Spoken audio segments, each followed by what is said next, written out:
Assalamualaikum warahmatullahi wabarakatuh. Allah Subhanahu wa Ta'ala menciptakan manusia tidak lain agar kita beribadah kepadanya, seperti firman Allah Subhanahu wa Ta'ala dalam Quran surat Az-Zariyat ayat 56. Wa ma khalaqatul jinna wal insa illa liya'budun. Yang artinya, aku tidak menciptakan jin dan manusia melainkan agar mereka beribadah kepadaku. Dengan beribadah, hati seseorang akan menjadi aman, damai, dan tenang. Dengan beribadah pula, seseorang akan mendapat pahala dan dihapus dosa-dosanya, dan pada akhirnya akan mendapatkan balasan berupa surganya Allah. Akan tetapi, ada salah satu cerita orang yang beribadah selama 500 tahun, akan tetapi hampir masuk neraka. Lalu, bagaimanakah kisahnya? Apa hikmah yang dapat kita ambil? Mari kita bahas bersama di Ini Islam.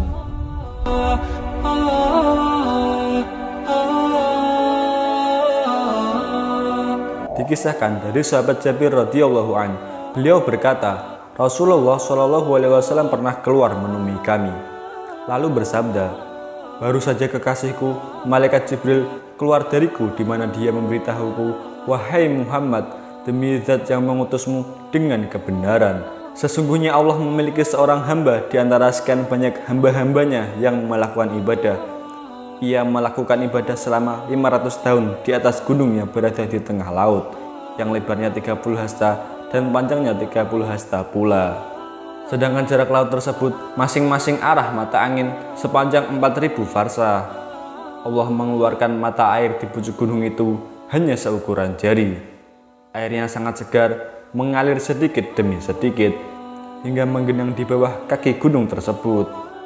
Di samping itu, Allah Subhanahu wa Ta'ala juga menumbuhkan pohon delima, yang setiap malam mengeluarkan satu buah delima matang, untuk dia makan setiap harinya. Jika hari menjelang petang, hamba Allah itu turun ke bawah, mengambil air wudhu, sambil memetik buah delima untuk dia makan. Kemudian ia mengerjakan sholat.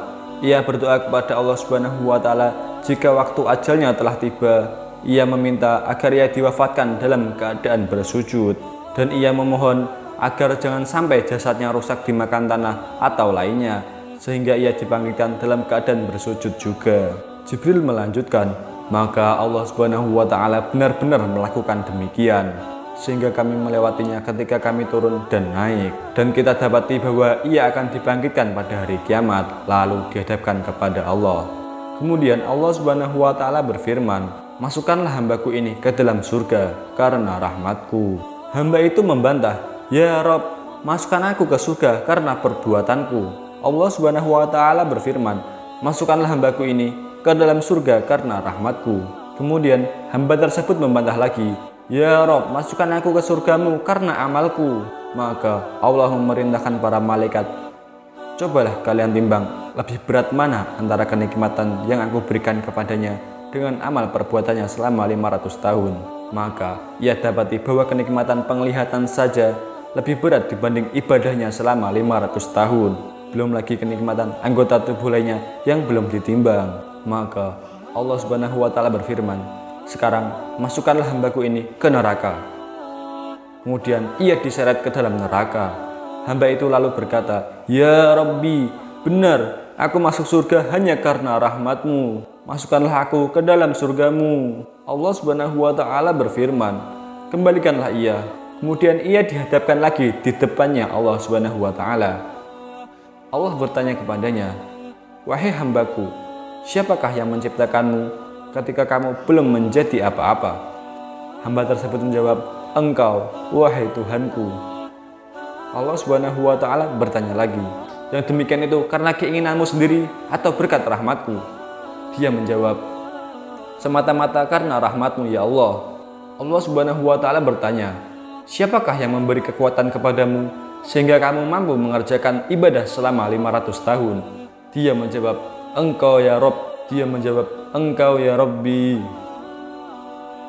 Allah Subhanahu wa Ta'ala bertanya lagi, siapakah yang menempatkanmu berada di gunung dan dikelilingi oleh ombak laut, kemudian mengalirkan untukmu air segar di tengah-tengah laut yang airnya asin. Lalu setiap malam memberimu buah delima yang seharusnya berbuah hanya 1 tahun sekali. Tapi dengan rahmatku, buah delima itu berbuah setiap malam. Di samping itu semua, memohon kepadaku agar aku cabut nyawamu ketika kamu bersujud. Dan aku telah memenuhi permintaanmu. Hamba itu menjawab, engkau ya Rabbi. Allah Subhanahu wa Ta'ala berfirman, itu semua berkat rahmatku, dan hanya dengan rahmatku pula aku memasukkanmu ke dalam surga. Hambaku yang paling banyak memperoleh kenikmatan adalah kamu, wahai hambaku. Kemudian Allah Subhanahu wa Ta'ala memasukkannya ke dalam surga. Kemudian Jibril alaihi salam melanjutkan, wahai Muhammad, sesungguhnya segala sesuatu itu terjadi hanya berkat rahmat Allah Subhanahu wa Ta'ala. Dalam satu hadis riwayat Imam Muslim, sahabat Jabir radhiyallahu anhu berkata bahwa Rasulullah SAW bersabda, tidak ada amalan seseorang pun yang bisa memasukkannya ke dalam surga dan menyelamatkannya dari api neraka, tidak juga denganku, kecuali dengan rahmat dari Allah Subhanahu wa Ta'ala. Subhanallah, demikianlah kisah seorang hamba yang beribadah selama 500 tahun yang hampir masuk neraka dikarenakan adanya rasa ujub karena telah beribadah selama 500 tahun. Semoga kisah ini bisa menjadi iktibar dan pelajaran berharga untuk kita semua. Ahli ibadah tersebut mendapat teguran keras dari Allah Subhanahu wa Ta'ala hingga hampir masuk ke dalam neraka dan akhirnya dimasukkan ke surga setelah mengakui kebesaran Allah Subhanahu wa Ta'ala dengan segala rahmatnya. Lalu hikmah yang dapat kita petik dari kisah ini adalah jangan pernah merasa aman dengan rahmatnya Allah, sehingga membuat kita enggan dan meninggalkan amal soleh.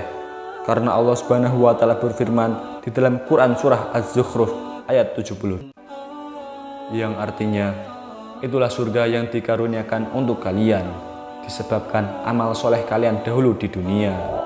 Tapi ingat, jangan pernah merasa ujub atau berbangga diri dengan amalan yang kita kerjakan, sebab tidak ada keimanan dan ketaatan yang menyebabkan seseorang masuk surga, melainkan karena rahmat dari Allah Subhanahu wa Ta'ala.